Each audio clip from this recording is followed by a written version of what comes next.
தொடர்ந்து தமிழகம் முழுவதும் இரண்டாவது நாளாக போக்குவரத்து தொழிலாளர்கள் போராட்டத்தை கையில் எடுத்துள்ள நிலையில் தற்போது அது குறித்தான செய்திகளை பார்த்து வருகிறோம். பல்லவன் இல்லத்தில் இரண்டாவது நாளாக போராட்டம் தொடர்ந்து நடைபெற்று வருகிறது. கூடுதல் விவரங்களோடு இணைகிறார் செய்தியாளர் ஆகாஷ்.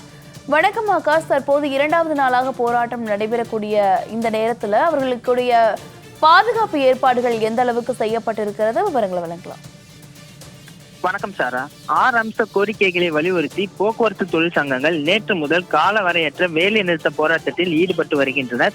நேற்றைய தினம் முதலே போக்குவரத்து தொழிற்சங்கங்கள் பல்வேறு இடங்களில் இந்த போராட்டத்தில் ஈடுபட்டு வருகின்றன. இது காரணமாக நேற்று காலை மற்றும் மாலை சென்னையில் போதிய அளவு பேருந்துகள் இல்லாத காரணத்தினால் பள்ளி கல்லூரி செல்லும் மாணவ மாணவிகள், வேலைக்கு செல்லும் மக்கள் என அனைவரும் மிகுந்த சிரமத்துக்கு உள்ளாகி வருகின்றனர். அதாவது 15வது ஊதிய உயர்வு, ஓய்வு பெற்ற தொழிலாளர்களுக்கான அகவிலைப்படி உயர்வு, வாரிசுதாரர்களுக்கு வேலை வாய்ப்பு, காலி பணியிடங்களை நிரப்புதல் உள்ளிட்ட 6 அம்ச கோரிக்கைகளை வலியுறுத்தி நேற்று முதல் வேலை நிறுத்த போராட்டத்தில் போக்குவரத்து தொழிற்சங்கங்கள் ஈடுபட்டு வருகின்றனர். பல்வேறு கட்ட பேச்சுவார்த்தை நடைபெற்ற போதிலும் அனைத்து பேச்சுவார்த்தைகளும் தோல்வியில் முடிந்ததால் போக்குவரத்து தொழிற்சங்கத்தினர் இந்த கால்வெட்ட வேலை நிறுத்த போராட்டத்தை அவர்கள் தொடங்கியுள்ளனர். இன்றைய தினம் 2வது நாளாக தமிழகத்தில் இந்த போராட்டமானது நடைபெற்று வருகிறது. CITU, அண்ணா தொழிற்சங்கம் போன்ற போக்குவரத்து தொழிற்சங்கங்கள் தற்போது போராட்டத்தில் ஈடுபட்டு வருகின்றனர்.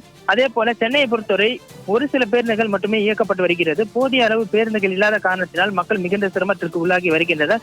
அதே போல பல்வேறு போக்குவரத்து தொழிற்சங்கங்கள் இந்த போராட்டத்தை வாபஸ் வாங்கிய நிலையில் அந்த போக்குவரத்து தொழிற்சங்கங்கள் நிர்வாகியை வைத்துக் கொண்டுதான் பேருந்துகள் என்பது இயக்கப்படுகிறது.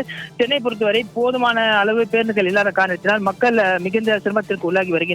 அதே போல இன்றைய தினம் காலை 10 மணி அளவில் இந்த பல்லவன் சாலையில் உள்ள பல்லவன் இல்லத்தில் முற்றுகை போராட்டம் என்பது நடைபெற உள்ளது. இதன் காரணமாக இந்த பகுதியில் பலத்த போலீஸ் பாதுகாப்பானது ஏற்பாடு செய்யப்பட்டிருக்கிறது. சுமார் 100க்கும் மேற்பட்ட போலீசார் தற்போது பல்லவன் இல்லம் பகுதியில் பாதுகாப்பு பணியில் ஈடுபட்டு வருகின்றனர். அதே போல இந்த பல்லவன் இல்லம் பகுதியில் போதிய பேருந்து வசதிகள் இல்லாத காரணத்தினால் பள்ளி கல்லூரி செல்லும் மாணவ மாணவிகள், வேலைக்கு செல்லும் மக்கள் என அனைவரும் நீண்ட நேரம் பேருந்திற்காக காத்து நிற்க வேண்டிய நிலை என்பது ஏற்பட்டிருக்கிறது.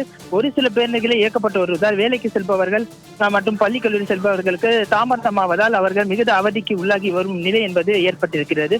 அதே போல போக்குவரத்து தொழிற்சங்கங்களை பொறுத்தவரை இந்த 6 அம்ச கோரிக்கைகளை நிறைவேற்றும் வரை இந்த போராட்டம் தொடரும் எனவும் அவர்கள் தெரிவிக்கின்றனர். சாரா,